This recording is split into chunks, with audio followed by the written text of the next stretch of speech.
Gacha games are great fun. Not only are they free to play, you can just download without spending money, and even being mobile friendly for all of them, this means that there is a massive outreach, and in the recent years, many big titles have started emerging in the space, like Genshin Impact, like Honkai Star Rail. Some would say that's even accelerated by the COVID pandemic trends.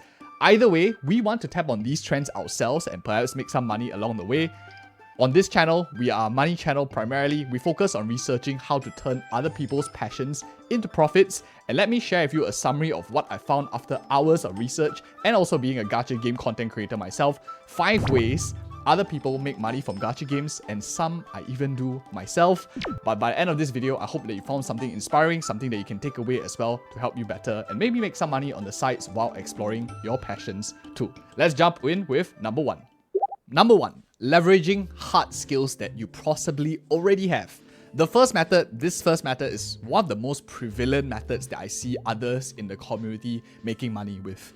But it's also, to be honest, one of the hardest to get into because you need some sort of ability. But don't worry, I'll share with you many examples so that some are maybe easier to get into, and along the way as we go, not all of them are very difficult and you need like talent and stuff like that. The first thing, of course, is just do a quick search on Google or anything, and you search Genshin Impact on platforms like Etsy, Amazon, whatever not, and you'll find tons and tons of local craftsmen, ranging from artists drawing commission art to even selling stickers online, and some even selling game-related tiny figurines and etc. If you have some talents in the art and craft space, this is a great way of combining both your passion for gacha games, gaming, and as well as your passion maybe for artistic talents and your skills as well. Combine them both together and you could even be a very successful side hustles that you can do on the side to make some money and then do your pulls or even fund your daily life too. One big tip that I think at this point I want to mention is, for aspiring craftsmen, make sure you check with the respective game developers if it's okay to use their intellectual property.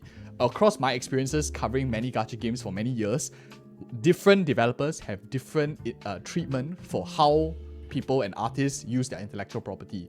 So make sure you be careful and check on that as well.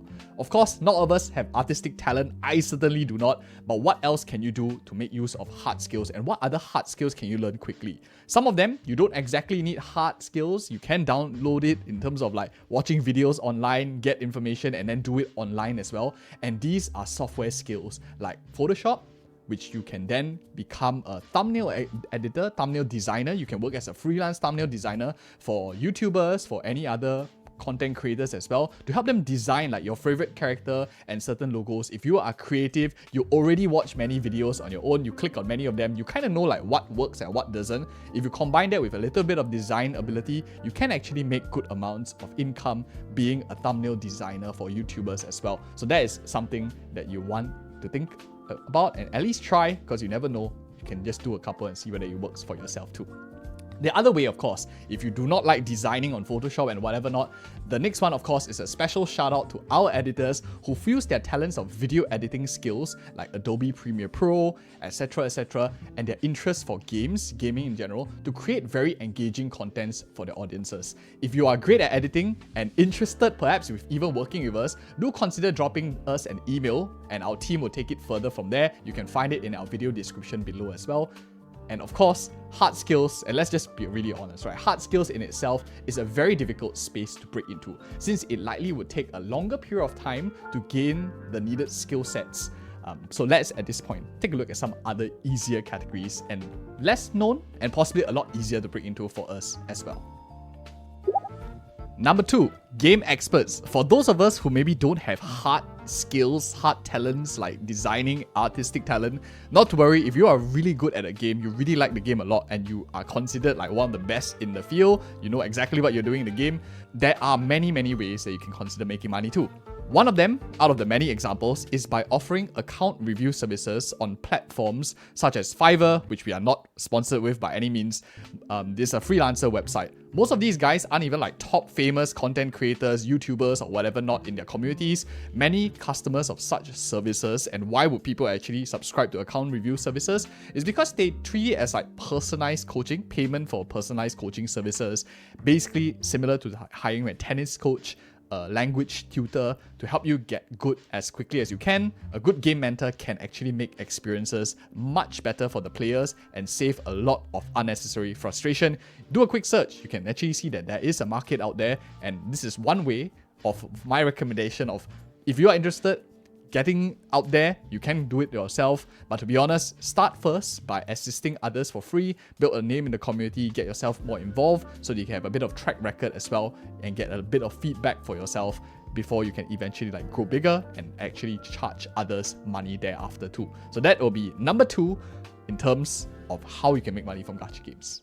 Now let's say we don't have great artistic skills, we are also not super at the game, but if you have a little bit of personality, this is where category number 3 comes in, and that is content creation. Now wait, one of the biggest misconception here is you need a massive following to earn your first dollar. You need a massive personality as well. Not really true. While for most people they keep thinking as YouTube as the only way they make money, because YouTube is quite difficult. You need 1,000 subscribers, you need 4,000 hours of watch time in order to earn your first dollar to meet their long form requirements for monetization.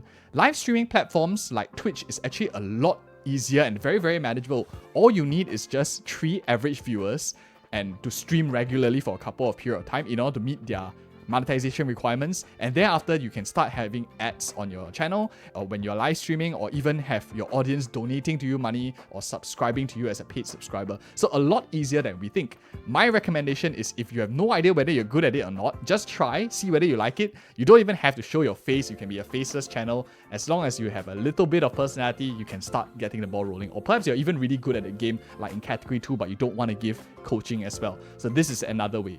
If you guys are interested to know how much a small creator makes on Twitch or YouTube, you can check out the channel as well. I'll link it in the video card above, or you can of course just check the channel out. We have tons of these videos for small content creators, how much money you earn, so you can kind of see how much you might expect to make to decide for yourself whether it's something you want to double down into as well.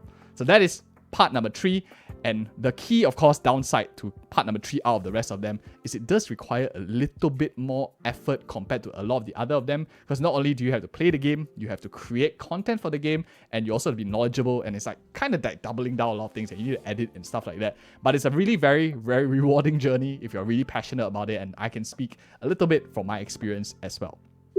Number 4. Third-party top-ups. Now this is a super great topic, but I want to include it here so that we can share all sorts of knowledge that I find on the internet. There are official third-party top-up sites by many big international brands where vendors offer cheaper rates for in-game currencies at the cost of you subscribing as a member to their third-party schemes or whatever not. But there are also, on the flip side of the things, very illegitimate third-party top-ups that might do scams where they just cheat you of your money and not even give you your rewards at all, or perhaps even do credit card frauds where they give you it at first and then 7 days later they might refund the money and it gets deducted from your account and getting your account banned and stuff like that. So it's a very, very great industry, but overall I think knowledge is power, and knowing that how this grey industry works is great news for knowledge so that we can avoid it ourselves, or maybe even potentially find a way to better other people's lives also. I'll leave a video image over here. You can check it out as well if you're interested. This video will tell you how more of this industry works, and perhaps how you can actually apply such third-party business models to your future ideas and whatever not. But this is another way that some people are doing it, and you can see it on perhaps some sites as well, how people do it. And this is just knowledge that I want to share with you guys on how people earn money in gacha games. Number 4. Number 5, collectibles. Now this is for people going for it for the long run, rewinding back to a time where Charizard cards, Pokemon cards weren't going on eBay for thousands of dollars. That was probably 20 years ago, right? Pokemon cards were much less lucrative back then than it is today, with the massive spike that we have recently seen. I trade in the hobby quite a lot as well. But over time, why this is the case is probably because as the youth of last time when they played Pokemon when they were younger, grew older and started working, have more disposable incomes, many flocked back into the hobby, maybe out of rekindled interest, or perhaps lured by the rapidly growing markets of collectibles, or maybe even both of them, to be honest. And since the era of the whole COVID pandemic, where everyone was staying at home, the gacha game craze boom, massive games like Genshin Impact, Honkai Star Rail have become very, very popular with a wide range of audiences, which includes the youth of today. If you feel that there is a potential to be similar to how Pokemon is going to be. Of course, maybe not to the same drastic trajectory, but if you think that it's going to have some collector value in future, where maybe the youth of today grow up and they might want to collect memorabilia of tomorrow, then it wouldn't hurt to at least getting a few of them. Right now, there are a couple. I've graded them myself. For example, like this Raiden Shogun here that I have PSA 10, as well as other popular characters from Genshin Impact, like maybe Ganyu as well, who I have in PSA 10. And of course, always trying to get some diversities for other characters, like maybe Tartaglia. Also, I have him at PSA 10. These are really good to get exposure into a rapidly growing space. And at this point, of course, I have graded a lot of cards. I'm not planning to sell any of them at of time of recording, but if you are interested to know how you can get exposure, what card is worth grading, and how do you go about the whole grading process, check out this video, which I think you might be very interested in.